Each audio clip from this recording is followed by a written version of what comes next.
नमस्कार, मैं हूं आपके साथ विशाल कालरा। आप देख रहे हैं क्रॉस फायर। ऐसे वक्त में जब देश के लोग अगले 5 साल के लिए अपनी सरकार चुनने के लिए लोकतंत्र के इस महापर्व पर बढ़ चढ़कर मतदान कर रहे हैं, इन सब के बीच एक रिपोर्ट को लेकर सियासी भूचाल खड़ा हो गया है। न केवल भूचाल खड़ा हुआ है बल्कि उसे लेकर सियासी नूरा कुश्ती भी हो रही है। रिपोर्ट है देश में बढ़ती हुई अल्पसंख्यकों की आबादी को लेकर। रिपोर्ट में कहा गया कि देश में आज़ादी के बाद मुसलमानों की संख्या में बढ़ोतरी हुई, हिंदुओं की जनसंख्या में गिरावट आई। तो क्या फिर यह माना जाए कि देश की सियासत में मुसलमानों की नुमाइंदगी उसी तरीके से बढ़ी, उसी अनुपात में बढ़ी? इस पूरी रिपोर्ट को देखने के बाद आपको हकीकत समझ में आएगी। आगे बढ़ने से पहले आपको सबसे पहले रिपोर्ट के उस हिस्से को दिखाते हैं जिससे आपको ये बात ज़्यादा बेहतर तरीके से समझ में आएगी और फिर आप समझ पाएंगे कि लोकसभा चुनाव में क्या इसका असर पॉलिटिकल पार्टियों में देखने को मिला। क्या मुसलमानों को जितना प्रतिनिधित्व देने की बात होती है, क्या वो हो पाया? रिपोर्ट देखिए।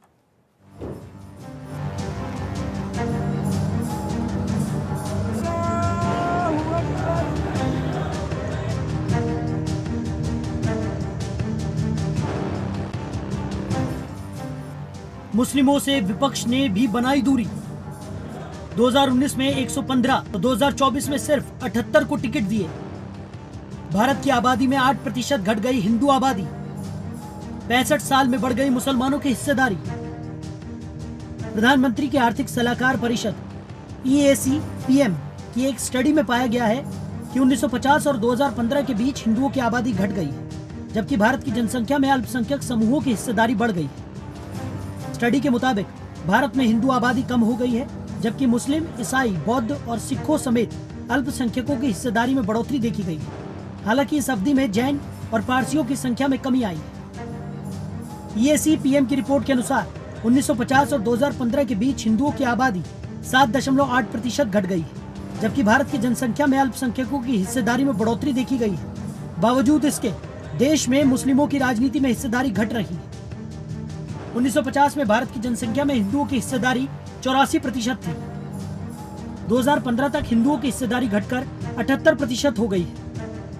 पहले 9.84% मुसलमान थे, अब 14.09% हो गए। देश में लोकसभा चुनाव जारी है और अभी 2 चरणों का मतदान होना बाकी है। लोकसभा चुनाव से पहले सभी राजनीतिक पार्टियां खुद को मुसलमानों का रहनुमा बता रही थी, लेकिन जैसे जैसे चुनाव नजदीक आए तो सभी राजनीतिक दलों के ये दावे खोखले साबित हो रहे हैं और हकीकत इन सब से कोसों दूर है। दरअसल भारत में लगभग 20 करोड़ की आबादी मुसलमानों की है। बावजूद इसके यहाँ संसद से लेकर विधानसभा तक मुसलमानों की हिस्सेदारी बेहद कम है। या फिर ये कहने में कोई हर्ज नहीं कि पिछले कुछ सालों की तुलना में ये संख्या घटकर ना के बराबर हो गई।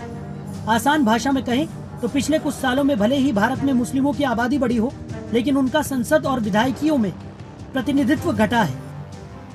2019 में विपक्षी पार्टियों ने कुल 115 मुस्लिम प्रत्याशियों को मैदान में उतारा था। 2024 लोकसभा चुनाव में मुस्लिमों को सिर्फ 78 टिकट दिए।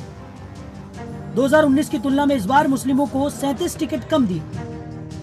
2024 के लोकसभा चुनाव में भारतीय जनता पार्टी ने सिर्फ एक मुस्लिम उम्मीदवार को मैदान में उतारा है और उसके सहयोगी JDU ने बिहार में एक उम्मीदवार खड़ा किया है। लेकिन खास बात यह है कि प्रमुख विपक्षी दलों के बीच भी मुस्लिम समुदाय का प्रतिनिधित्व गिर गया है और ये लोकतंत्र के लिए बड़ी चिंता की बात मानी जा रही है। बसपा 2019 लोकसभा 39, 2024 लोकसभा 35, कांग्रेस 2019 लोकसभा में 34 और 2024 लोकसभा में 19 उम्मीदवार, TMC 2019 लोकसभा चुनाव में 13 मुस्लिम उम्मीदवार, तो 2024 लोकसभा चुनाव में 6 मुस्लिम उम्मीदवार, सपा 2019 लोकसभा चुनाव में 8 और 2024 लोकसभा चुनाव में 4 मुस्लिम उम्मीदवार, RJD 2019 लोकसभा चुनाव में 2 और 2024 लोकसभा चुनाव में 5 उम्मीदवार। इस चुनाव में मुस्लिम यादव वोट बैंक वाली SP ने केवल 4 मुस्लिम उम्मीदवारों को मैदान में उतारा है। ये 2019 की तुलना में उम्मीदवारों की आधी संख्या है। 2019 में पार्टी ने 8 उम्मीदवारों को मैदान में उतारा था, जिनमें से 3 ने जीत हासिल की थी। वहीं बसपा के बाद कांग्रेस ने सबसे ज्यादा यानी 19 मुस्लिम उम्मीदवारों को मैदान में उतारा है। लेकिन सभी राजनीतिक दलों ने मुस्लिम उम्मीदवारों की संख्या घटाकर कम की है, जिसकी वजह से मुस्लिम समुदाय का प्रतिनिधित्व गिर गया है। लेकिन देखने वाली बात यह होगी कि आगे इस संख्या में बढ़ोतरी होती है या फिर ऐसे ही लगातार कमी आती है। ब्यूरो रिपोर्ट, जनतंत्र टीवी। चर्चा के लिए इस पर भारतीय जनता पार्टी से शमसी आजाद हमारे साथ हैं, कांग्रेस से मोहम्मद आसिफ जुड़ रहे हैं, समाजवादी पार्टी से मोहम्मद साजिद हमारे साथ हैं, मुस्लिम स्कॉलर हाजी नाजिम हमारे साथ जुड़ रहे हैं। सबसे पहले मोहम्मद आसिफ साहब, आपसे ही सवाल है। एक रिपोर्ट पिछले दिनों आई और उसमें कहा गया कि मुस्लिमों की आबादी बड़ी तेजी से बढ़ी, उसे लेकर तरह तरह की चर्चा हुई, लेकिन एक ऐसी रिपोर्ट भी है जिस पर चर्चा बहुत कम होती है, और वो ये है कि लोकसभा चुनाव जब आते हैं तो विपक्ष की जो पार्टियां हैं, जो बीजेपी पर यह आरोप लगाती हैं कि आप मुसलमानों को टिकट नहीं देते, अल्पसंख्यकों से आप भेदभाव करते हैं, वो विपक्ष की सारी पार्टियां मिलकर के कितने टिकट मुसलमानों को देती हैं। ये आंकड़ा ये है कि 2019 यानी कि पिछले 5 साल पहले का जो लोकसभा चुनाव था, उसमें कुल मिलाकर विपक्ष की सारी पार्टियों ने 115 मुस्लिम प्रत्याशियों को टिकट दिए, और 5 साल बाद ये आंकड़ा अब 115 से घटकर 78 पर आ गया, 37% कम हो गया है। तो आपको लगता है जिस बिना पर आप बीजेपी पर आरोप लगा रहे थे, आज सारा का सारा विपक्ष मिलकर भी उनकी सीटें बढ़ाने में नाकाम हो गया, उल्टा 37% सीटें घट गई उनकी? देखिए, ज़्यादा से ज़्यादा तादाद में चुनाव लड़ें, किस तरीके से पॉलिटिकली पार्टियां चुनाव कैंडिडेट बनाती हैं सबको मालूम है। आज जीत का पैमाना तय करती हैं और उसके हिसाब से टिकट दिए जाते हैं। किस तरीके से भारतीय जनता पार्टी ने पिछली सरकार में 2 मिनिस्टर मुस्लिम रखे, आज एक भी नहीं है, राज्यसभा भी नहीं है, सब खत्म कर दिए। नहीं, उन पर तो आरोप लगी रहे। मैं तो आपसे पूछ रहा हूं कि पूरे विपक्ष ने मिलकर 37% कम टिकट दिए। वो बढ़ाना था ना, आबादी तो बढ़ रही थी तो बढ़ा देते, वो तो घट गई, उल्टा हो गया। 78 उम्मीदवार चुनाव लड़ रहे हैं, 78 कम नहीं होते। नहीं, पिछली बार 115 थे। नहीं, 78 उम्मीदवार कम नहीं होते। 78 में से जो भी उम्मीदवार जीत के आएगा वो गठबंधन से जीत के आएगा। भारतीय जनता पार्टी का तो खाता भी नहीं खुला, क्यों टिकट नहीं दिया उन्होंने। तो मैं तो कह रहा हूं, आप तो इसी बिना पर उस पर आरोप लगा रहे हैं ना बीजेपी पर। आपने तो सीटें बढ़ाने की जगह घटा दी। हम तो सीटों पे ब्लेम नहीं लगाते कभी, जो नीति है उसके ऊपर ब्लेम है। जो गठबंधन की नीति है कि हमारे नहीं जीत सकते इसलिए हमने नहीं टिकट दिया। हम क्या कह रहे हैं, गठबंधन की जो नीति है सबको साथ लेके चलने की नीति है। भारतीय जनता पार्टी को सबको साथ लेके चलने की नीति नहीं है। उनका दोहरा चरित्र है, वो सबका साथ सबका विकास करते हैं, लेकिन एक भी कैंडिडेट को टिकट नहीं देते। मतलब आपने नहीं दिया तो कोई दिक्कत नहीं है? नहीं, 78 टिकट जो लड़ रहे हैं कैंडिडेट्स गठबंधन के अंदर, वो 78 के 78 मजबूत कैंडिडेट हैं, और उन्हीं कैंडिडेटों के नाते भारतीय जनता पार्टी ने पहले तो उस बिना पर वो तो वही कह सकते हैं ना कि हमारे पास नहीं है मजबूत, तो हम नहीं देते। आप उस पर उन्हें घेरने की कोशिश कर रहे हैं। मजबूत होना ना होना किसे कहते हैं? क्या जफर इस्लाम मजबूत नहीं थे? मुख्तार अब्बास पार्टी तय करेगी ना कि पब्लिक के बीच में उनका एक्सेप्टेंस कितना है। यानी एक आदमी प्रवक्ता के तौर पर बहुत अच्छा हो सकता है, वही जब लोकसभा चुनाव लड़ने जाए तो हो सकता है उसे एक वोट भी ना मिले। तो भारतीय जनता पार्टी ने जो कैंडिडेट दिए, मुख्तार अब्बास नकवी को मंत्री बनाया, उन्होंने कुछ काम ही नहीं किया किसी के लिए आने के। नहीं तो हो गया ना उनका, उनको दे तो दिया, मंत्री भी बना दिया। उसके बाद में कहां है वो? तो एक व्यक्ति की राजनीतिक जो उसका जीवन है वो कभी ना कभी तो उसका अंत होगा कि नहीं होगा? तो दूसरे का नंबर आएगा नहीं आएगा? तो मैं वही तो कह रहा हूं आपसे, तो आप लोगों ने तो घटा दिए। निकल के आई शमसी आजाद, कहां रह गए? शमसी आजाद, पहला तो आरोप यह है कि आपको तो वैसे भी अल्पसंख्यकों से जो है वो जिस तरह के बयान इस बार के लोकसभा चुनाव में आए कि मुसलमानों को प्रॉपर्टी बांट देंगे, ज्यादा बच्चे वालों को दे देंगे, अब मान के ही बैठ गई है पब्लिक कि शायद आपको मुसलमानों के वोट नहीं चाहिए। खैर, लेकिन विपक्ष ने भी जो उम्मीदवार हैं, 115 मुस्लिम उम्मीदवार थे 2019 में, वो घटाकर टिकट सिर्फ 78 को दिया है, 37% घट गया है। एक बात इस डिबेट के माध्यम से सिर्फ ये नहीं है कि संख्या कितनी बढ़ी कितनी घटी, ये सब ऊपरी बातें। असल बात यह है कि जब कोई नीति बनती है सरकार की, तो क्या वो नीति सबको फायदा पहुंचाने के लिए होती है या नहीं होती है, या फिर सिर्फ डराने के लिए काम किया जाता है? कितने लोग लड़े, कितने जीते? एक सिंपल सा एग्जांपल ये है कि अगर किसी इलाके में सड़क बनती है तो फिर वो धर्म देखकर नहीं बनती है, उस सड़क पर सभी लोग चलते हैं। एक योजना से अगर किसी को राशन मिलता है तो वो सबको मिलता है, इस पर चर्चा नहीं होती।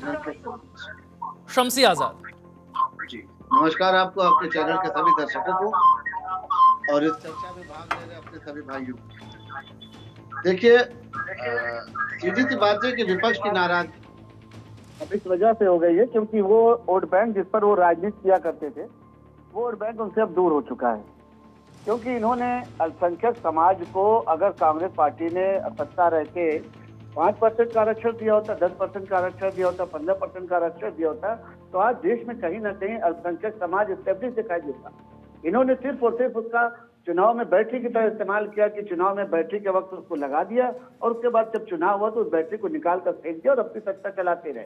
हमेशा डराते रहे कि भाजपा आ जाएगी, वोट का अधिकार छीनेगी, भाजपा आ जाएगी, आपका आवाज चिल्लाएगी, भाजपा आ जाएगी, आपको पाकिस्तान भेज देगी। लेकिन हुआ क्या? वो इसका उल्टा ये कि भाजपा के जो बड़ा संगठन हिंदूवादी संगठन जिसको कहा जाता है विश्व हिंदू परिषद, बजरंग दल, आरएसएस, इन लोगों ने भी जब बढ़कर मोहन भागवत जी ने आप देखा होगा कि आपने कि कई बार मंच के माध्यम से अल्पसंख्यक समाज को और मुसलमानों को अपना भाई कहा और ये कहा कि हिंदू और मुस्लिम दो पहिए हैं। मोदी जी ने जो योजना चलाई सबका साथ तो सबका विकास था, 10 सालों तक लगातार उस नहीं, दिशा में शमसी मोदी जी, जी काम शमसी करते जी, रहे। मुझे और लगता है ये इस रहा कि चुनाव से अल्पसंख्यक पहले तो समाज चलिए जो बात- कहा गया होगा मुसलमानों को जोड़ने की कोई कोशिश की भी गई होगी, लेकिन इस चुनाव के दौरान जिस तरीके के बयान आए उससे तो ऐसा लगा जैसे बीजेपी को बिल्कुल भी मुसलमानों का वोट नहीं चाहिए। आपकी ये प्रॉपर्टी बिल्कुल उठाकर गलत बात मुसलमानों है। को दे देंगे, ज्यादा बच्चे वालों को दे देंगे, घुसपैठियों को दे देंगे, इस तरीके के बयानों के बाद क्या उम्मीद कर रहे हैं आप? नहीं तो आपने ये भी तो सुना होगा कि मोदी जी ने बनारस में क्या कहा कि हमारे बयानों को उल्टा सीधा करके पेश किया, हमने तो कभी हिंदू मुस्लिम की राजनीति नहीं की। अरे ये तो बयान जो मैंने अभी कहा ये तो उन्हीं का है। नहीं, ये ज्यादा बच्चे तो वालों को लोग- दे देंगे, ये- घुसपैठियों को दे देंगे, मुसलमानों को बांट ये- देंगे प्रॉपर्टी, ये किसका बयान है?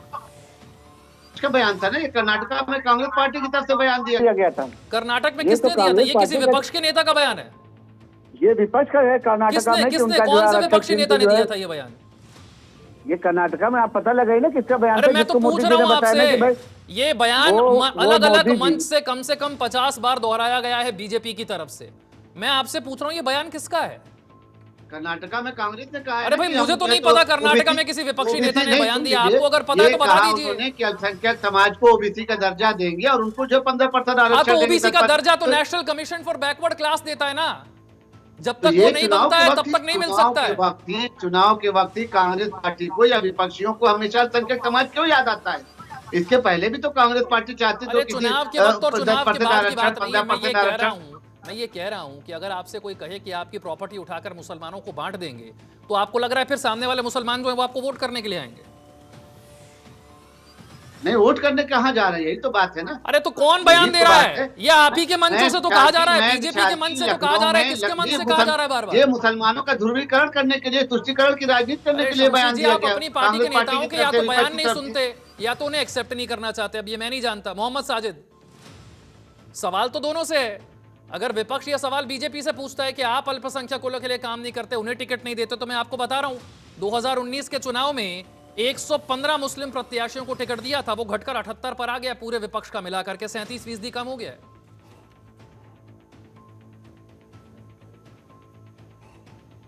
हाजी नाजिम,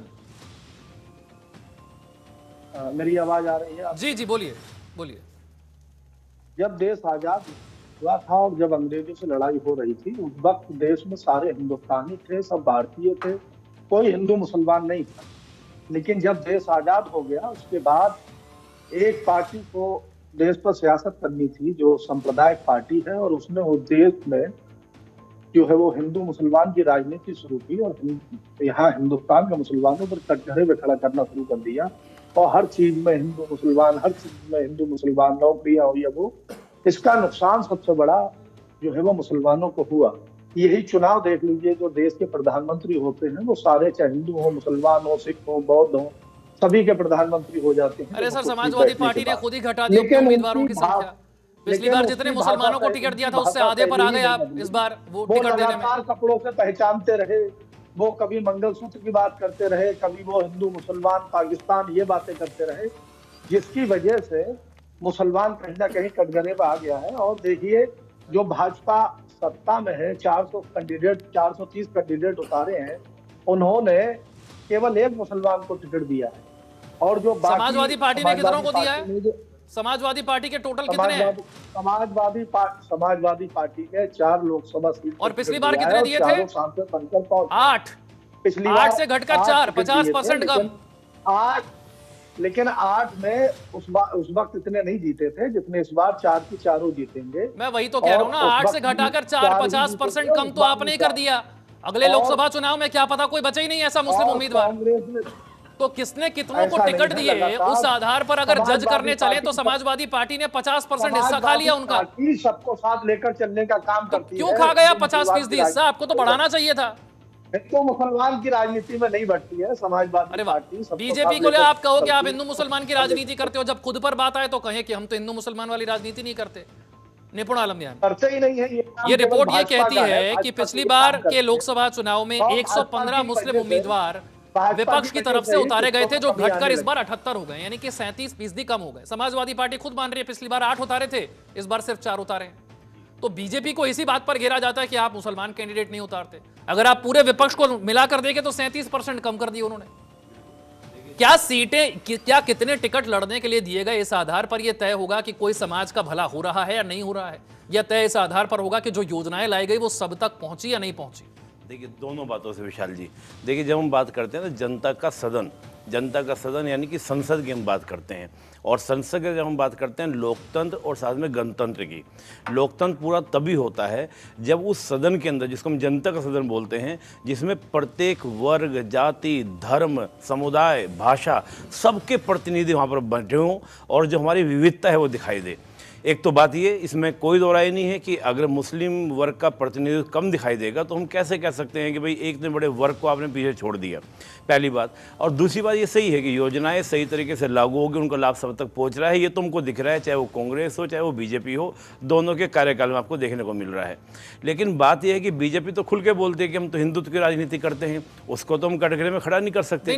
लेकिन दूसरी फर्क छोटा सा फर्क में, जब आप कहते हैं कि हम सबका साथ सबका विकास की बात करते हैं जी, तो फिर आप ये नहीं कह सकते कि हम सिर्फ हिंदुत्व की बात करें। नहीं, आप सबका साथ सबके विकास की हम बात की तो वो कहते हैं हमने योजनाएं पहुंचाई वहां तक, वो तो ओपनली कह रहे हैं। लेकिन जो नहीं, पर फिर वो ये पार्टियां, बयान भी तो आते हैं कि आपकी प्रॉपर्टी उठाकर मुसलमानों को दे देंगे, ज्यादा बच्चे वालों को दे देंगे, घुसपैठियों को दे देंगे। हाँ, घुसपैठ, तो फिर आप टारगेट किसे कर रहे हैं? आप ये कि घुसपैठी किसे और टारगेट मुस्लिम, कर रहे हैं देख भारतीय मुस्लिम के बारे में तो घुसपैठी तो कोई भी हो सकता ये है। तो फिर मुसलमानों चाहे को वो- प्रॉपर्टी बांट देंगे, ये कहां से आता है? नहीं, मुसलमान, हाँ ये बात गलत है, लेकिन ये कहें कि घुसपैठी और मुस्लिम एक बात है, गलत बात है।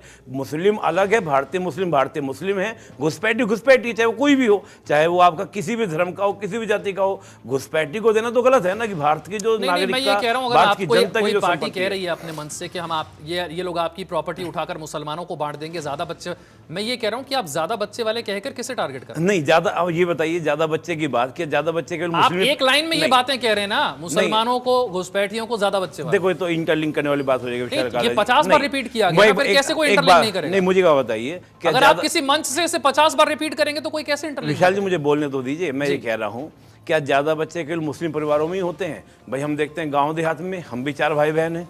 मैं प्रेजेंट बात करूं, मैं आज तो भी, आप ऐसा नहीं जाइए, कहा गया ना, चाहे लेकिन वो हिंदुओं हिंदू को चाहे बांट मुस्लिम, किसी भी समुदाय में चले ऐसा जाइए। तो नहीं कहा गया कि प्रॉपर्टी हिंदुओं में बांट देंगे। नहीं, ये बात उन्होंने घुसपैठी की बात कही थी, मुस्लिम की बात ही नहीं की। चलिए मैं घुसपैठियों की बात करता हूं, 10 साल में कितने घुसपैठी बाहर हो गए? हाँ, अब घुसपैठी को बाहर निकालना ये एक बात है कितने कि हुए 10 साल इसमें- में, आप बताइए ना। मैं वही बात कह रहा हूं। शमसी आजाद बैठे, मैं तो उनसे पूछ रहा हूं 10 साल में कितने घुसपैठी बाहर हो गए? मैं जवाब ले लेते, मैं आऊंगा आपके पास। नहीं, उनका कि ऑडियो हमने उनसे शरणार्थी के रूप में थे, जो बाहरी देशों से आए थे, हमने उनको नागरिकता देने का काम किया, हमने उनको अपना अपनाने का काम किया, हमने उनको जो घुसपैठी थे, जो म्यांमार के थे, जो रोहिंग्या के थे, उनको हमने बाहर किया, उनको हमने आने ही दिया। हमारी सरकार जब से थी, जब से हमने यहाँ पर किसी भी बाहरी अराजक तत्व को आने की कोशिश अरे की, जो शमसी करते थे, जी, उनको शमसी उनको जी, वहीं 10 पर रोका साल गया। पहले जी। 2014 में कहा था घुसपैठिए बाहर करने हैं, 2024 में भी आप कह रहे हैं घुसपैठिए बाहर करने हैं। कोई 10 साल में आंकड़ा तो होगा, कितने घुसपैठियों की पहचान की, कितनों को बाहर किया, या एक भी नहीं बाहर किया? नहीं, इसका आंकड़ा तो देखिए अभी होगा, तो हमारे पास तो इसका आंकड़ा है। मैं पूछ रहा हूं ना, एक भी आंकड़ा कहीं है कितने घुसपैठिए बाहर हुए? तो आपको पता होगा, इस पर तो पूरी राजनीति चल रही है बीजेपी की। गारंटी ले रहा हूँ कि 10 साल में जब से हमारी सरकार आई, हमने घुसपैठियों को आने नहीं चलिए दिया ठीक है, निपुण जी, हमने तो देखिए, कितने घुसपैठिए बाहर? मैं बताता हूं। कितने बाहर? जब हम घुसपैठी की बात कर रहे हैं तो घुसपैठी और शरणार्थी दोनों में अंतर, पहली बात। और घुसपैठी की जब बात की जाती है, चकमा, रोहिंग्या और तमिल, ये 3 तरह की आप कैटेगरी आप देखिए। तमिल में आज 1000 परिवार भारत में, बाकी सबको तमिलनाडु या आपका श्रीलंका में जो आपका पूरा जो तमिल वाला इलाका है वहाँ पर उनको सेटल कर दिया। बाकायदा मोदी सरकार ने उनको फ्लैट्स बनाकर, कमरे बनवाकर वहाँ पर भेजा है। ये तमिल का मेरा डाटा है, 1000 परिवार इस समय भारत में बीजेपी है। के नेता तो करोड़ों में दावा करते हैं हाँ, कि करोड़ों घुसपैठी हैं। हाँ, मैं बात तो कर रहा हूँ। अब रोहिंग्या और आप बात कीजिए चकमा शरणार्थी की, रोहिंग्या की बात हम करते हैं तो रोहिंग्या 40,000 और बाद में आपके 15,000, 65,000 रोहिंग्या जो है वो ऑफिशियली डाटा है जो आपको दिखाई देगा। दूसरी बात, जो बांग्लादेश से आया है आसाम के अंदर या पश्चिम बंगाल के अंदर, उसका ही तो एनआरसी और सीए की बात होती है। मैं यही तो कह रहा हूं कि 10 होना साल चाहिए। पहले भी तो घुसपैठिए बाहर निकालने के नाम पर ही वोट था ना, तो 10 साल बाद बताना तो पड़ेगा कितने बाहर निकाल दिए। मैं वही तो कह रहा हूँ कि देखिए तमिल का तो मामला सॉर्ट आउट कर दिया। तमिल के तो 1000 पर परिवार ये रह तो गए, दावा बाकी करोड़ों में चले कर गए। रहे थे ना, मैं ये कह रहा हूँ। इसी के लिए तो बात हो रही है विशाल जी कि एनआरसी होनी चाहिए। और तो कौन रोक रहा है? 10 साल में आप कर सकते थे ना। 1985 में जो समझौता हुआ था, करके देखा तो था, असम में कितना बड़ा फेलियर हुआ आपने देखा नहीं? फेलियर हुआ, लेकिन आप सोचिए 1985 1985 में जब समझौता हुआ था, कांग्रेस तो कर ही नहीं पाई 1985 से लेकर इस सरकार ने कम से कम कोशिश चलिए तो की। ठीक है, आप कह रहे हैं एक कर ही नहीं पाया, दूसरा करने की कोशिश कर रहा है लेकिन हो नहीं पा रहा, मतलब सफल नहीं हो पाए। हाजी नाजिम, हाजी नाजिम, हाजी नाजिम, कैसे तय होगा, कैसे तय होगा कि कौन कितना रिप्रेजेंटेशन दे रहा है और कैसे तय होगा कि कौन कितना भला कर रहा है? विशाल भाई, मेरी आवाज आ रही है आपको? जी जी, बोलिए बोलिए। हाँ विशाल भाई, देखिए सबसे पहले मुझे है ना मौलाना अब्दुल कलाम आजाद साहब की वो बात याद आ जाती है जो कहा था कि भारत के बेहतर मुस्तकबिल के फैसले बिना मुसलमान के नहीं हो सकते। वो आज 2024 के तक पूरी तरीके से सिद्ध हो गया है। और जिस तरीके से बार बार अभी बीजेपी के प्रवक्ता और कांग्रेस के प्रवक्ता, समाजवादी के प्रवक्ता इस तरीके की बात कह रहे थे कि मजबूत कैंडिडेट नहीं मिल पा रहे थे, इसलिए ये मजबूत थे।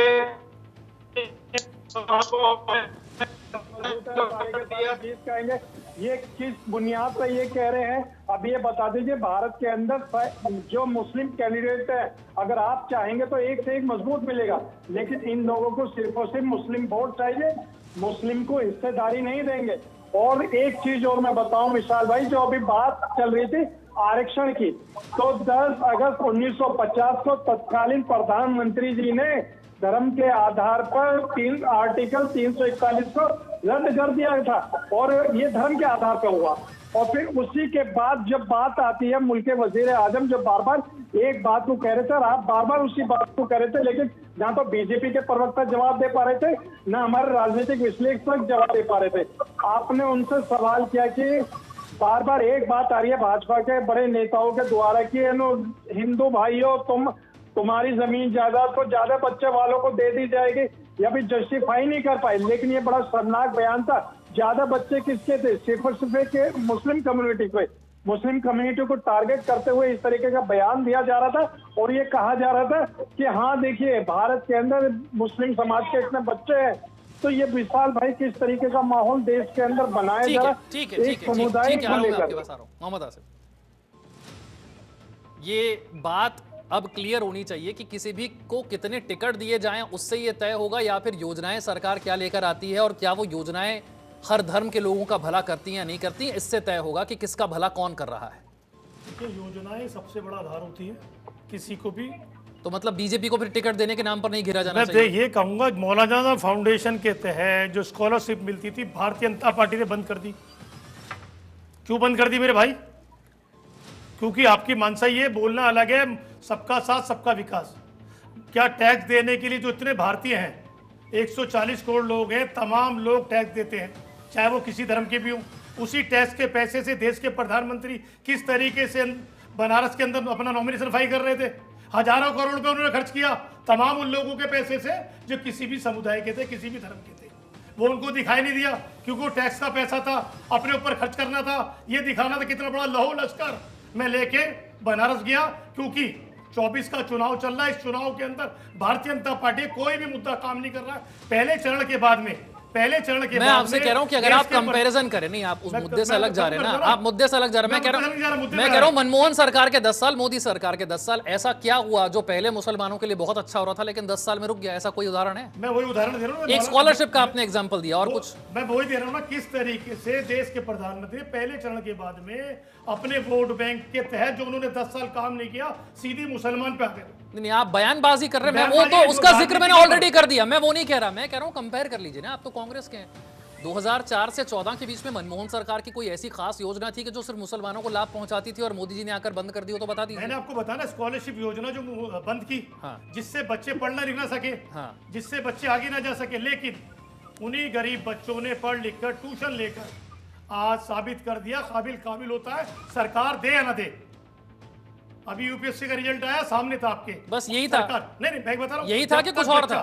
जब तक बच्चा पढ़ के आएगा, बच्चे के हाथ में किताब होनी चाहिए, उस किताब के तहत, एजुकेशन के तहत नहीं चाहिए। जब 1947 में मुल्क आजाद हुआ, तमाम मैंने आपको कुछ और चीजें बताने का, आप सिर्फ स्कॉलरशिप पर अटक गए। मैं आपसे कह रहा हूं कैसे मुसलमानों का भला रुक गया 10 साल में? मैं तो आपसे ये पूछ रहा हूं, मैं वही कह रहा हूं, किस तरीके से सरकार ने माहौल को खराब किया, किस तरीके से माहौल बनाया। मैं योजना की बात, मैं योजना बताता हूँ आपको, किस तरीके से सरकार ने योजना इनके पास विशाल जी कोई जवाब नहीं है।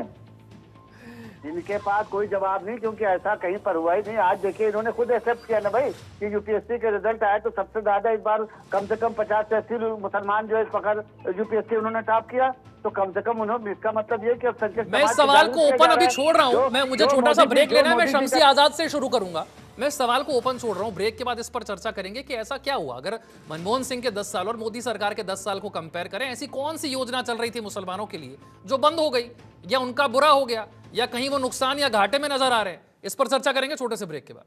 क्रॉसफायर में एक बार फिर से आपका स्वागत है। चर्चा उस रिपोर्ट पर हो रही है जो कहती है कि 2019 के मुकाबले 2024 में पूरे विपक्ष को अगर मिला दें तो मुस्लिम उम्मीदवारों को जो टिकट दिए गए उसमें 37% की कमी आई है। 2019 में पूरे विपक्ष ने मिलकर 115 मुस्लिम उम्मीदवार मैदान में उतारे थे, जो घटकर इस बार 78 पर पहुंच गए हैं। बीजेपी पर तो अक्सर यह आरोप लगता ही है कि उन्हें एक भी कैंडिडेट मिलता नहीं है मुसलमान। इस बार कम से कम एक तो मिला है, लेकिन विपक्ष जो सवाल उठा रहा है उस पर वो खुद भी खरा नहीं उतर पा रहा है। ब्रेक से पहले चर्चा इस बात की हो रही थी कि अगर मनमोहन सरकार के 10 साल और मोदी सरकार के 10 सालों की तुलना की जाए तो ऐसा कौन सा बड़ा बदलाव देखने को मिलता है कि मुस्लिम समाज ये कहे कि हमारा भला पहले हो रहा था और अब नहीं हो रहा है? ऐसी कौन सी योजना थी जो बंद कर दी गई है? शमसी जी। जी देखिए, जो मोदी जी की बात अगर कहा जाए, जो आपने कहा ना कि मतलब जो संख्यकों को दे दी जाए, ये बाहरी कौन है, उपद्रवी कौन है, तो वो है जो राष्ट्र को नुकसान पहुंचा रहे हैं। वो है जो जम्मू कश्मीर में फौजियों पर पत्थर चला रहे हैं। वो अल्पसंख्यक समाज के लोग हैं जो मस्जिदों से पत्थर चला रहे हैं, जो राष्ट्र विरोधी नारे लगाते हैं, पाकिस्तान जिंदाबाद के नारे लगाते हैं। और मोदी जी ने आज अभी आपने देखा किस तरीके से उन्होंने खुद एक्सेप्ट किया कि आज अल्पसंख्यक समाज के लोग जो है यूपीएससी में टॉप कर रहे हैं, क्योंकि मोदी जी का मिशन था कि एक हाथ में लैपटॉप और एक हाथ में कुरान दिया जाए, मदरसे को मॉडल बनाया जाए। ये मदरसा जो मदरसे से पढ़ने के बाद बच्चे निकलते थे तो सिर्फ और सिर्फ गाँव में एक मस्जिद रहती थी और उससे इस्तेमाल बनने के लिए लड़ाई झगड़ा हुआ था कि हम इमाम बनेंगे, हम इमाम बने। होता ये था कि एक इमाम बन जाता था, उसके बाद सारे बेरोजगार हो जाते थे और सारे इधर उधर गलत कामों में मुलविस हो जाते थे। तो उस चीज को कम से कम योगी सरकार ने खत्म किया। और सबसे बड़ा नुकसान इन लोगों ने ये किया कि अगर पहले से ही मुसलमान समाज को ये मजबूत करते, अगर ये 10% आरक्षण, 15% आरक्षण जो अब बात कर रहे हैं, अगर कांग्रेस पार्टी ने 15% आरक्षण मुसलमानों को आबादी के हिसाब से भी दिया होता तो आज कहीं ना नहीं, पर क्यों दिया होता? आप क्यों संविधान के खिलाफ उन्हें आरक्षण देने की बात कह रहे हैं? धर्म के आधार पर आरक्षण दे दे, वो आप ये कह रहे हैं कि कांग्रेस पार्टी को धर्म के आधार पर आरक्षण देना चाहिए था? पार्टी आज जातिगत जनगणना की बात कर रहे तो उसी वक्त जातिगत जनगणना कर। अरे तो जाति और धर्म अलग अलग होता है ना भाई, क्या बात कर रहे हैं आप? धार्मिक आधार के आरक्षण की बात कर रहे हैं क्या आप? कांग्रेस तो यही चाह रही थी ना, कांग्रेस ने तो यही डाइवर्सन करने का काम किया। तो कांग्रेस कब चाह रही थी कि मुसलमानों को आरक्षण दे दें धर्म के आधार पर? देखिए, सबसे बड़ी बात है कि अल्पसंख्यक समाज आज सम्मान की निगाहों से देखा जा रहा था। जो आपको पता है कि आपको यूपी का आजमगढ़ का जिला, यूपी में आजमगढ़ का एक जिला पड़ता है जिससे जहाँ से लोग अगर नौकरी करने हिंदुस्तान में कहीं जाते थे तो उनको नौकरी बीजेपी थोड़ी सी कंफ्यूज रहती है। बोल तो देती है सबका साथ सबका विकास, लेकिन जो भाषण होते हैं वो बिल्कुल उलट होते हैं। निपुण जी, मैं फिर से उसी बयान पर आ रहा हूं जिस बयान पर हमारी चर्चा रुकी थी। अगर ज्यादा बच्चे वालों पर भी आपने कहा कि ऐसा किसने कहा कि हिंदुओं के होते हैं मुसलमानों के होते हैं, मैं ये आपसे कह रहा हूं कि अगर ज्यादा बच्चे वालों को लेकर के उनके खिलाफ भी कोई बयान दिया जा रहा है तो क्या भारत की सरकार ये कह रही है कि ज्यादा बच्चे वालों के प्रति हमारी जिम्मेदारी कम है? नहीं, क्या वो ये बताने की कोशिश कर रहे हैं? जिम्मेदारी सबके लिए बराबर है और भाजपा का ये मिशन और विजन भी है। ये ज्यादा बच्चे वालों को आप गलत तरीके से क्यों देखने की? नहीं, देखिए आप खुद देखिए विशाल जी, क्या भारत सरकार को जनसंख्या नियंत्रण कानून लेकर आई है? नहीं, या भारत सरकार ने किसी से कहा है कि आप इतने करिए? नहीं, ये तो एक जागरूक भारतीय नागरिक होने के नाते जब हम छोटे थे हम देखते थे जगह जगह बोर्ड लगे रहते थे, हम दो हमारे दो, फिर आया हम दो हमारे एक। तो ये तो एक स्वाभाविक रूप से, इसमें तो कांग्रेस का दिक्कत है। जब इमरजेंसी के दौरान बात हुई थी, आपको याद होगा किस प्रकार के कार्यक्रम चलाए गए थे जनसंख्या नियंत्रण लेने के लिए। कभी भी भाजपा ने इस प्रकार का कोई कार्यक्रम नहीं चलाया। हाँ, आप ये कहें जनसंख्या नियंत्रण कानून लाने की बात करें, वो बात मैं अभी नहीं जानता ना, कोई हमारे सामने कोई डॉक्यूमेंट सरकार लाने के मूड में भी नहीं है। सरकार ने कब कहा है कि डॉक्यूमेंटों के सामने ही नहीं हमारे। अब किसी के बयान से हम लोग बोलते ज्यादा बच्चे वालों को क्यों बुरा भला कहना? ज्यादा बच्चे जागरूकता अभियान चलाया जा रहा जरूर, लेकिन ये कानून अगर मैं ये कह रहा हूं क्या किसी के बच्चे ज्यादा हैं तो सरकार की उसके प्रति जिम्मेदारी कम हो जाएगी? नहीं, जिम्मेदारी कम किसी की नहीं होगी, लेकिन बात नहीं विशाल जी, बात नहीं विशाल भाई, बात इसमें ये है कि एक जागरूक नागरिक है जो देश के संसाधन को समझ रहा है, वो एक बच्चा 2 बच्चा रख रहा है तो उसकी ज्यादा हम लायबिलिटी की बात करेंगे, उसकी ज्यादा जिम्मेदारी की हम बात करेंगे। भाई उसको ज्यादा भागीदारी होनी चाहिए। अब जो ज्यादा बच्चे पैदा कर रहे हैं उनको पता है कि भारत के संसाधन पे कितना दबाव पड़ेगा, तो उस बारे में बात। अब ऐसा तो होगा नहीं कि जो योजनाएं बनेंगी, मान लीजिए राशन मिल रहा है तो ये देख के थोड़ी मिल रहा है इसके एक बच्चा है 5 बच्चा, वो सभी को मिल रहा है, तो उस बात को नहीं कहा जा रहा है। लेकिन ये तो हमारे एक नागरिक होने के नाते भारत जिम्मेदारी सरकार बनती ये है। कहीं किसी डॉक्यूमेंट में नहीं मानती है कि जनसंख्या विस्फोट हो अभी रहा मोदी है। जी जो ने जो रिप्लेसमेंट रेट है आयुष्मान कार्ड की बात है, 2.1 तो उस पे आपकी एक मिनट, आबादी एक आकर मिनट, खड़ी हुई है, अगर- तो कहाँ कोई सरकारी अगर डॉक्यूमेंट योजना ये मान रहा है कि ऐसे जनसंख्या विस्फोट हो रहा है? नहीं, तो फिर ज्यादा एक बच्चे वालों को मिनट, बुरा एक भला मिनट, क्यों कहना, मेरा सवाल यही नहीं है। विशाल जी, और जनसंख्या अगर आपको ऐसा लीजिए, लगता है तो जनसंख्या अभी- नियंत्रण कानून लेकर आ जाइए। नहीं, कौन रोक रहा है? अभी- जनसंख्या अभी विस्फोट की बात है। देखिए भारत एक लोकतंत्र है,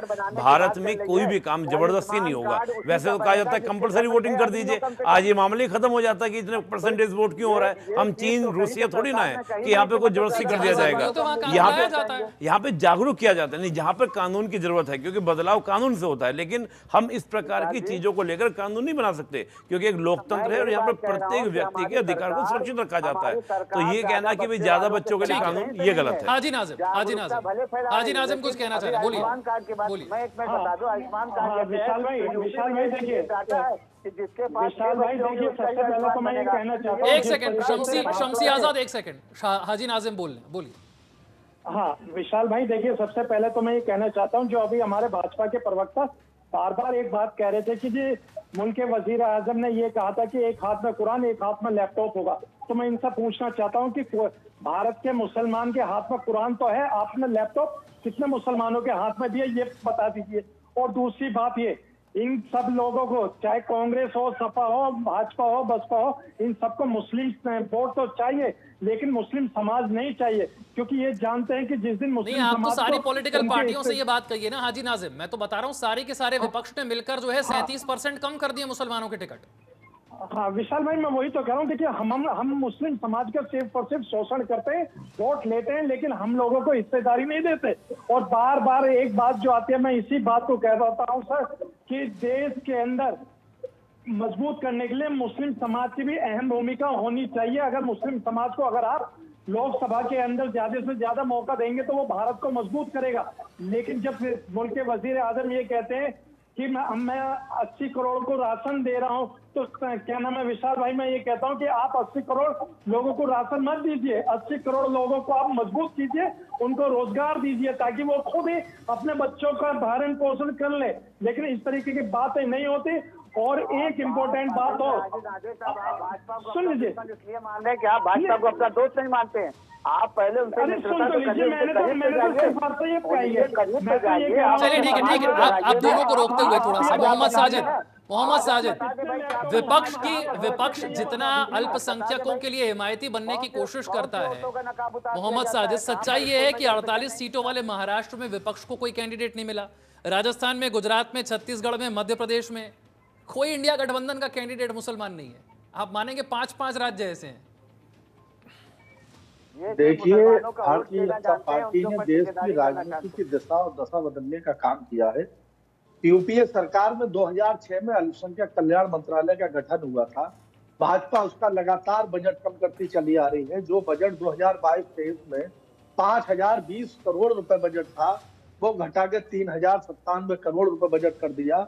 और पिछली बार जो बजट था उसमें से सिर्फ 2612 करोड़ रुपए खर्च हुए हैं।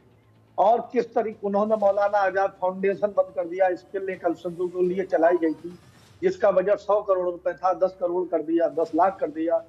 इस तरीके से उन्होंने अल्पसंख्यक बढ़ आप बजट पर तो जवाब दे रहे, लेकिन मेरे सवाल पर आप जवाब भी दे रहे कि 5-5 राज्यों में सारे विपक्ष को मिलाकर एक भी कैंडिडेट मुसलमान नहीं मिला। लोकसभा को मुस्लिम विहीन करना चाहती है, इसीलिए उनके पहले मिनिस्टर नजमा हेपतुल्ला जी थी, फिर मुख्तार अंसार नकवी साहब थे, शाहनवाज हुसैन थे, सबको एक एक करके उन्होंने बाहर कर दिया। वो तो उन्होंने अपने कई हिंदू नेताओं को भी बाहर कर दिया। भाई बीजेपी की अगर आप बात करें तो उन्होंने अपने, मैं उनकी नहीं आपकी बात कर रहा हूं, उन पर तो ये इल्जाम है ही। और जो इल्जाम लगाने वाले हैं वो खुद सीटें कम किए जा रहे हैं मुसलमानों की। मैं ये पूछ रहा हूं, इंडिया आपको उनके दामन में दाग नजर आते हैं, और जो खुद आपने 37% काट दिया वो नहीं नजर आ रहा आपको? 5-5 राज्यों में एक भी उम्मीदवार आपको नहीं मिला, आपको वो नजर नहीं आ रहा कि देश के अंदर आप बात कर रहे हैं टिकट की, लोग उनको जो है वो दाल और चीनी दुकान पर सौदा देने को तैयार नहीं है। मॉब लैंचिंग और तमाम ऐसी उन्होंने नफरत अरे का वो बांट समाजवादी दिया पार्टी ने है। खुद ही 8 से 4 कर भारतीय दिए, जनता पार्टी तो ने 50% कि हिस्सा तो मुसलमान आप ही ने को काट वोट कौन दिया। देगा? निपुण मुसलमान आलम जहां भाई, अपनी नहीं, सीट साजिद मजबूत जी, है, साजिद ये जी, बात उनकी क्लियर संख्या कम्युनिकेशन होना, जहां इसका उनकी क्लियर संख्या कम्युनिकेट ठीक होना है, बहुत जरूरी है कि वहां भाई उनको टिकट दिया गया विपक्ष है, ने वहां पर 5 जीत के आ राज्यों में रहे हैं। एक भी मुसलमान देखिए, पहले कैंडिडेट चुनावी मैदान में नहीं मुसलमान उतारा है।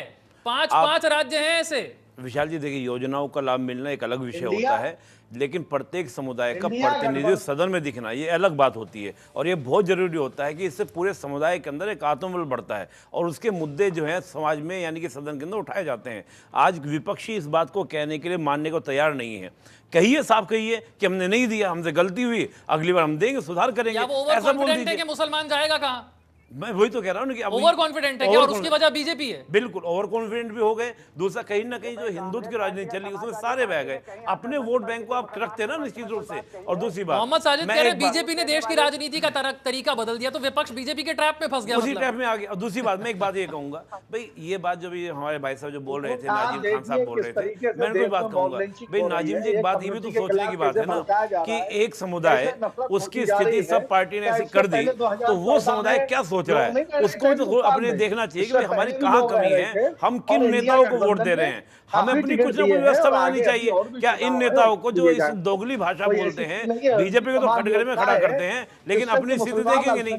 50% सीट कम करना जो सपा प्रवक्ता बोल रहे हैं, तमाम तरह की बीजेपी की बात कर रहे हैं। अपनी बताइए कि हम 8 की जगह 16 कर देते, वो तरक्की करेगा, फिर वो राजनीति। अभी तो वो एजुकेशन में नहीं है, कारोबार में नहीं है, हर जगह पिछड़ रहा है। अरे साजिद जी, जो सवाल मैंने आपसे पूछा उसके जवाब को छोड़कर आपके पास सारे जवाब हैं। ठीक है मोहम्मद आसिफ, 5 राज्य, महाराष्ट्र, राजस्थान, गुजरात, छत्तीसगढ़, मध्य प्रदेश, एक भी कैंडिडेट नहीं है। देखो, कैंडिडेट होना ना होना अपनी जगह है। चुनाव हो रहा है, चुनाव के अंदर भारतीय जनता पार्टी चुनाव हार रही है।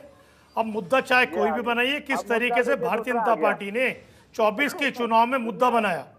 पहला चरण खत्म हुए थे, देश के प्रधानमंत्री मुसलमान चिल्लाने लगे। उन्हें मालूम था मेरे 10 साल के काम पे वोट नहीं मिलेगा, मैं वोट मांगूंगा सिर्फ हिंदू मुसलमान पे मांगूंगा, मंगलसूत्र पे मांगूंगा।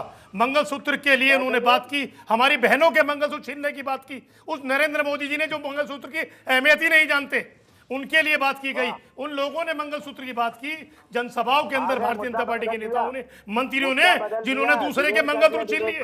आज बात उस पर होनी चाहिए। आज सबसे बड़ा मुद्दा मंगलसूत्र है। किस तरीके से देश के प्रधानमंत्री का, किस तरीके से देश के प्रधानमंत्री का आपकी प्रॉपर्टी छीन कर दे दी जाएगी। 70 साल के अंदर किसी की प्रॉपर्टी छीनी नहीं गई। छीनी तो सिर्फ भारतीय जनता पार्टी ने छीन कर अपने मित्रों को दी, गरीबों की टैक्स लगाकर। किस तरीके गरीबों पर टैक्स लगाया, उस टैक्स के पैसे को 16 लाख करोड़ रुपया अपने उद्योगपति मित्रों को माफ किया, उनको फायदा पहुंचाया। आज असली मुद्दा यह है, आज भारतीय जनता पार्टी किसी मुद्दे से भटक नहीं सकती। देश की जनता कर ले, कितना हल्ला मचा ले, आज देश देख रहा है किस तरीके से देश के प्रधानमंत्री अलग अलग जाके अलग अलग शैली में भाषण देते हैं, लेकिन नौकरियों की कोई बात नहीं करते। महंगाई पे बोलने को राजी नहीं है, अत्याचार पे बोलने को राजी नहीं, महिलाओं पे बोलने को राजी नहीं, महिलाओं को लेकर, कुपोषण को लेकर कितनी दहशत भारतीय जनता पार्टी के अंदर है, ये साबित हो। किस तरीके से धनंजय सिंह को जब कोर्ट जेल से बेल मिली, आके भारतीय जनता पार्टी ज्वाइन की, क्योंकि ऐसे गुंडे भारतीय शमसी आजाद रास आते हैं तो चुनाव जीता है। चाहे बलात्कारी हो, गुंडा हो, माफिया हो, वो भारतीय जनता पार्टी को चाहिए। भारतीय जनता पार्टी को आज रियासती में सिर्फ भ्रष्टाचारी चाहिए। भारतीय जनता पार्टी ने किस तरीके, जिनको भ्रष्टाचारी कहती थी, कितने लोग ऐसे, कोई मुख्यमंत्री है, कोई उप मुख्यमंत्री है, कोई मंत्री है, कोई एमपी है, तमाम ऐसे लोग भारतीय जनता पार्टी में शामिल हो गए। आशिफ भाई एक बात बताइए, मैं बात खत्म करो अपनी, एक सेकंड बात खत्म करो, एक सेकंड मैं बात खत्म कर रहा हूँ। ऐसी कौन सी वॉशिंग मशीन पाउडर इस्तेमाल भारतीय जनता पार्टी करती है, जिनको भ्रष्ट ईडी कहती थी, ईडी मुकदमे देती है, और भारतीय जनता पार्टी ज्वाइन करने के बाद मुकदमे नहीं चलते, बंद हो जाते हैं। मैं फिर से मुद्दे पर लौट रहा हूं। निपुण जी, सवाल मेरा यही था कि जब आपको 5 राज्यों में कैंडिडेट नहीं मिलते, पिछली बार के मुकाबले 37% कम मिलते हैं मुसलमान कैंडिडेट, तो फिर ये ओवरऑल ये चर्चा का मुद्दा ही नहीं रहता कि बीजेपी ने कितने टिकट दिए, कितने, जिन पर आप आरोप लगा रहे थे, जिसे आप अपना सबसे स्ट्रॉन्ग पॉइंट समझकर उतर रहे थे कि देखिए साहब हम अल्पसंख्यकों के हिमायती हैं, आपने खुद ही अपना मजबूत ग्राउंड छोड़ दिया। वही तो कह रहा हूँ ना भाई, आप अगर अपने वोट को जो आप देखिए नेहरू जी के टाइम से क्या था कि जो पूरे कांग्रेस का वोट बैंक रहा है हमेशा ब्राह्मण, दलित और मुस्लिम, ये वोट बैंक था जो कांग्रेस का था, जिस दम पर कांग्रेस बार बार सत्ता में आती थी। आज वो कांग्रेस उस मुद्दे पर बात न कर कर दुनिया भर की बातें कर रही है। और ये नहीं बताती कांग्रेस कि दिल्ली के अंदर, दिल्ली के सीएम हाउस के अंदर एक राज्यसभा की सांसद को पीटा जाता है। इससे बड़े गुंडे मोबाइल क्या होंगे कि किसी सीएम हाउस के अंदर बुलाकर आप पीट देते हैं। इससे बड़े गुंडे ऐसी बातें करेंगे और दूसरे बड़ी बातें करेंगे। बात सीधी सी बात ये है, कांग्रेस को ये बतानी चाहिए। अरे भाई साहब, ये बताओ ना कि आपने 8 से 4 क्यों कर दी? आप ये बताइए, आज जिस बात पे डिबेट चल रही है वो बताइए। सीएम जेल में भेज दिए गए थे, एक बेचारे जमानत पे है। हाँ तो गलत है ना, जब भ्रष्टाचार करोगे जेल में जाओगे, उसमें क्या दिक्कत है? आज ये बात हो रही है कि आप अगर मुस्लिम के इतनी बात करते हैं कि हम मुस्लिम के नंबरदार हैं, हम मुस्लिम का प्रतिनिधित्व करते हैं, तो क्यों कम कर रहे हैं उनकी सीटें? आपको लाना चाहिए था। यानी कि कहीं ना कहीं आपके लिए मुस्लिम वर्ग ने एक तरह से आपका वोट बैंक को छोड़ दिया, आप उसको दूर कर रहे हैं अपने आप से। कांग्रेस पार्टी पूरी तरह महिलाओं के साथ खड़ी है। जिस तरीके से एफआईआर हुई है, आसिफ साहब मुस्लिम के साथ नहीं खड़ी है, दिल्ली मुस्लिम महिलाओं के साथ नहीं है। अरे महिलाओं के साथ आसिफ जी, मुस्लिम महिलाओं को टिकट देते हैं, आप महिलाओं के साथ है ना, मुस्लिम महिला को दे दीजिए आप टिकट, आप मुस्लिम महिला को टिकट दे दीजिए। आप शाहबानों के सीआरपीसी की धाराएं बदल देते हैं, मुस्लिम महिलाओं के नहीं करते। तू ऐसे आदमी के साथ खड़े होते जिन्होंने महिलाओं के सम्मान को मुद्दे से नहीं भटक रहे हो ना आप। शमसी आजाद बचाने के लिए मुस्लिम महिलाओं को टिकट दे देते, तरीके से पहला ऐसा दुनिया का मुस्लिम महिलाओं को टिकट देते। ऐसा मामला होगा जिसके आसिफ भाई आराम से भारतीय जनता पार्टी उस एमपी को बचाने में लगी रहती है। नरेंद्र मोदी के बगल में बैठकर पार्लियामेंट में चाय पीते, किसी हिम्मत नहीं होती, वो जेल के अंदर होने चाहिए। Congress party, Bharatiya Janata party, Congress party हिम्मत मुस्लिम महिलाओं के विरोध की पार्टी है, ये हमेशा उसके अगेंस्ट खड़ी होती है। शाहबानो केस में खड़ी है महिलाओं के लिए, चाहे मणिपुर हो। वो कह रहे हैं शाहबानो के केस में मुसलमान महिलाओं के खिलाफ क्यों खड़े थे? चाहे मणिपुर हो, वो कह रहे हैं शाहबानो के केस में मुसलमान महिलाओं के खिलाफ क्यों खड़े थे? जनता पार्टी तमाम एमपीओ आसिफ भाई नहीं सुनना चाह रहे, आसिफ भाई सुनना नहीं चाह रहे, बलात्कारियों से मिलता है दुनिया भर की बातें। चलिए ठीक है, वो बात नहीं है, मुद्दे से गायब हो गए, मुद्दे से गायब, जान गंवानी पड़ती है, मुद्दे से भटक गए, जनता पार्टी का एमएलए भटक गए आसिफ जी, भटक गए। लोगों को मार देता है, ऐसी हत्याओं में क्या होगा? ठीक है, यही हालत है कांग्रेस की, यही हालत है कांग्रेस की, हालत यही है। नेता भटके हुए, वक्ता भटके हुए, मुस्लिम महिलाओं की बात नहीं कर रहे। मुस्लिम महिलाओं की बात करो आसिफ जी, मुस्लिम महिलाओं की बात करो। शाहबानो केस सुप्रीम कोर्ट ने कहा भत्ता दे दो, आपने कहा हम नहीं देंगे, हम नहीं देंगे, हम सीआरपीसी बदल देंगे, हम सीआरपीसी बदल देंगे। हद हो गई, हद हो गई। साजिद भाई को तो बोलने दीजिए, साजिद आपके गठबंधन सहयोगी को तो बोलने दीजिए। का ये संस्कारी है, ये बलात्कारी संस्कारी सिर्फ भारतीय जनता पार्टी में स्वाति मालिक पता नहीं क्या क्या बात कर रहे हो। अरे अपने सहयोगी को तो बोलने दीजिए। घर में ला ला के पीटते हो आप लोग, घर में ला ला के पीटते हो आप, महिलाओं की बात करते हो। स्वाति मालिक क्या संभाला आप लोगों ने? सारे खड़े हो गए इसके साथ में, बात कर रहा हूं मैं, भ्रष्टाचारियों के साथ खड़े हो, आसिफ भाई हो गया, उसके साथ खड़े हो। तमाम लोग 4 महीने तक जेल से बाहर घुमाते। चलिए ठीक है, मोहम्मद साजिद के अंदर में फांसी, मोहम्मद साजिद बाहर की हवा नहीं देख रही थी, लेकिन भारतीय जनता पार्टी की नीति आज आसिफ भाई नहीं रुकने वाले। ठीक, मोहम्मद साजिद पानी पीजिए। मोहम्मद साजिद जी बोलिए। कैसे कम होता जा रहा है रिप्रेजेंटेशन? अलग अलग पॉलिटिकल पार्टियों में ही कम होता जा रहा है, तो फिर लोकसभा में और राज्यसभा में कहां से बढ़ेगा? लोकसभा चुनाव संविधान, जान और लोकतंत्र बचाने का चुनाव है, या ये हिंदू मुसलमान करने का चुनाव नहीं है। भारतीय जनता पार्टी ने इतनी नफरत बढ़ा दी है, पहले मोहब्बत का पैगाम देने की जरूरत है, पहले सरकार बदलने की जरूरत है, उसके बाद सारी चीजें ठीक हो जाएंगी। पहले इंसान की जान बचेगी, उसके बाद ही तो वो सदन और विधायक और लोकसभा के लिए सोचेगा। तो ये जो चुनाव है वो संविधान बचाने का चुनाव है, ये दलित, पिछड़े और अल्पसंख्यक विरोधी है। इसीलिए समाजवादी पार्टी ने पीडीए का शुरू किया था, और पीडीए जन पंचायतें हर ग्राम पंचायत में उन्होंने करना शुरू की थी। तो भारतीय आपके पीडीए में मुसलमान 50% कम कैसे हुए, यही तो सवाल है। आपके पीडीए में मुसलमानों की जो प्रतिनिधित्व था वो 50% काट क्यों दिया, यही तो सवाल था। हिंदू मुसलमान करने का है ही नहीं, ये लोकसभा। अरे तो पीडीए क्या है? पीडीए का मतलब क्या होता है? ये पीडीए का मतलब है उनके हक दिलाना। अरे पीडीए का फुल फॉर्म तो बताइए। आरक्षण खत्म हो जाएगा, संविधान खत्म हो जाएगा तो देश का। अच्छा निपुण जी, आप मुझे बताइए पीडीए का क्या फुल फॉर्म है? सबसे पहले क्या है, क्या समाजवादी पार्टी का पीडीए क्या है? आप मुझे बताइए। ज्ञान बचाना है। देखते हैं आप कि 20-20 साल साजिद, आज मोहम्मद साजिद के पास कोई जवाब हो जा रहा है।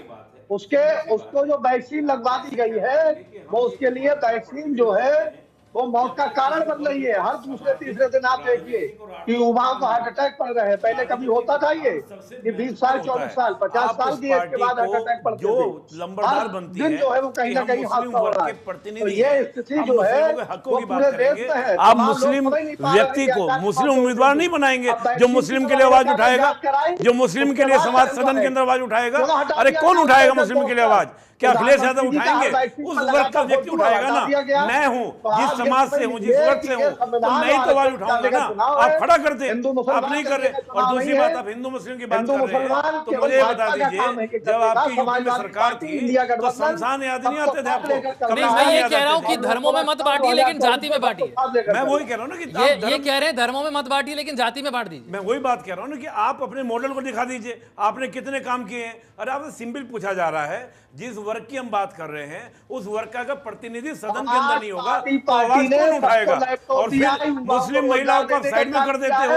शाह बानो केस हो, शायरा बानो केस हो, सब में आपने साइड कर दिया। क्या मुस्लिम महिलाएं भारत की महिलाएं नहीं है? उनके हक नहीं है, उनको भत्ता नहीं मिलना चाहिए, उनको सम्मान से जीने का अधिकार नहीं होना चाहिए। भारत के संविधान का अनुच्छेद 15 कहता है कि भारत में धर्म, मूलवंश, जाति, लिंग, शमसी आजाद, भेदभाव नहीं होगा। शमसी आजाद, शमसी आजाद बनाया है तो बरसात में ही ढह जाता है। शमसी आजाद, ये स्थिति है। आप अपने कार्य गिनाइए ना, 10 साल में क्या कार्य किए हैं। अरे एक काम गिनाओ, सुनोगे तो बताओ। मैं बताता हूँ आपको। शमसी आजाद जुड़ गए, उनसे ही पूछ लेते ना क्या काम है। ठीक आते हैं आप मंदिर पे क्यों आते हैं? आप मुसलमान शमसी आजाद, आप ये बताइए महंगाई क्यों बढ़ रही है? आप ये बताइए कितने लोगों को रोजगार दिया है? जी बोलिए बोलिए। देश का 63% युवा बेरोजगार बोलिए शमसी आजाद। मुद्दों पे आइए ना। आपने नहीं कैसे क्या हम बोले लोग, ये तो मुद्दा ही इन्होंने डिटेल कर दिया। नहीं उनके पास जवाब नहीं है तो आप जवाब दे दीजिए, कोई बात नहीं। लोकसभा के चुनाव में ये हो रही है कि जो विपक्ष इनको कम से कम टिकट दिया करता था तो उन्होंने क्यों कटौती कर दी? भाई भारतीय जनता पार्टी पे तो आरोप लगता रहता है। चलिए ठीक है, भारतीय जनता पार्टी मान लेते हैं, हमने फिर भी 2 टिकट दिया। एक राष्ट्रीय जनता, एक जो है जनता दल यूनाइटेड ने दिया बिहार में, और एक हमने केरला में दिया। 2 टिकट मुसलमानों को हमने दिया। लेकिन हमने मुसलमानों की भागीदारी जिस तरीके से हमसे बढ़ रही है, जैसे जैसे मुसलमान हमसे जुड़ता चला जा रहा है वैसे वैसे हम उसका परसेंटेज बढ़ाते चले जा रहे हैं। आपने देखा कि पिछली बार हमारे 4 मंत्री उत्तर प्रदेश में थे, उसके बाद तारिक मंसूर को बनाया गया, 5 मंत्री बने। आज फिर भी कम से कम 2 से 3 MLC उत्तर प्रदेश में हमारे राज्य मंत्री दानिश आजाद जी हैं। सेंट्रल में अगर जगह खाली है तो उसको भीम मंत्रालय कर दिया है केंद्र सरकार। बताइए कितने मिनिस्टर है सेंटर में? ये आपने ऐसी दुर्गति अगर मुसलमानों की न की होती तो आज हम दरबदर भटकते नहीं। ये 10 साल तक जो है तो 70 साल तक कांग्रेस ने राज किया। अगर चाहता तो मुसलमानों को मजबूत कर सकते थे, लेकिन मुसलमानों को सिर्फ धर्म चारण के रूप में मुसलमानों को वोट के लिए भाजपा आ जाएगी। ठीक है, एक साथ नहीं बोलिए, एक साथ नहीं बोलिए साजिद जी। साजिद जी आपने एक भी सवाल का जवाब नहीं दिया लेकिन आप दूसरे किसी को बोलने नहीं दे रहे। मोहम्मद साजिद आपने एक भी सवाल का जवाब नहीं दिया लेकिन आप किसी और को बोलने नहीं दे रहे। हाजी नाजिम, आयुष्मान कार्ड मुसलमानों ठीक है हाजी नाजिम तो बताइए। अरे राष्ट्रीय ग्रामीण स्वास्थ्य मिशन एनआरएचएम बहुत पहले से है, मनरेगा बहुत पहले से है, अल्पसंख्यक मंत्रालय बनाया गया। साजिद भाई थोड़ा दूसरों को भी सुने, हाजी नाजिम। विशाल भाई देखिए, जिस तरीके से 2024 का आम चुनाव चल रहा है तो देखिए विपक्ष नहीं चाहता कि कोई भी मुस्लिम प्रतिनिधि करने वाला पार्लियामेंट के अंदर जाए, क्योंकि ये जानते हैं कि अगर पार्लियामेंट के अंदर जब सांसद बनकर जाएगा तो वो मुस्लिम समाज की आवाज उठाएगा, हक की आवाज उठाएगा। लेकिन ये चाहते हैं कि सिर्फ और सिर्फ इनकी अपनी आवाज होनी चाहिए, जैसे ये चाहे कठपुतली की चाहे मुसलमान को ये अपने हाथों पे नचाना चाहते हैं। लेकिन भारत का मुसलमान इनके हाथों पे नाचने वाला नहीं है, क्योंकि ये संवैधानिक देश है, लोकतांत्रिक देश है, संविधान से चलने वाला है। और विशाल जी देखिए, मैं एक बात और बता दूं, इन सपा को, बसपा को, कांग्रेस को, भाजपा को मुस्लिम वोट चाहिए, लेकिन मुस्लिम समाज को हिस्सेदारी नहीं देने वाले हैं, क्योंकि ये जानते हैं कि जिस दिन मुस्लिम समाज को हिस्सेदारी दे दी तो इनकी जो ये दुकानें हैं, दुकानें बंद हो जाएंगी। जो मुसलमानों के नाम पर देश के अंदर ये वोट लेते हैं, ये बंद हो जाएगा बिल्कुल। लेकिन विशाल भाई, मैं बार बार इसी बात को कहता हूँ कि भारत का मुसलमान भारतीय नागरिक है। इन सभी को भारत के मुसलमान के बारे में सोचना चाहिए कि भारत के मुसलमानों के हालात दलित से बदतर है। सच्चर कमेटी की रिपोर्ट के अंदर ये कहा गया है। और मैं भाजपा से भी ये अनुरोध करना चाहता हूँ कि आप सच्चर कमेटी की रिपोर्ट को लागू कर दीजिए, ताकि देश के अंदर भारत के मुसलमानों के हालात अच्छे हो सके। ठीक है, मेरा मानना है कि हिंदू मुसलमान से ऊपर उठकर, क्योंकि ये बार बार चर्चा होती रहती है, इसलिए इस तरह की रिपोर्ट का जिक्र भी करना पड़ता है कि आबादी बढ़ गई, आबादी घट गई, इसीलिए इस तरह की चर्चा भी होती है कि भाई टिकट किसने ज्यादा दिए, टिकट किसने कम दिए। सरकार का काम यही होना चाहिए कि योजना जब बने तो उसका लाभ हर धर्म तक पहुंचे, हर जाति तक पहुंचे, कोई पीछे ना छूट जाए। बहुत बहुत शुक्रिया सभी खास मेहमानों का चर्चा में जुड़ने के लिए। छोटा सा ब्रेक।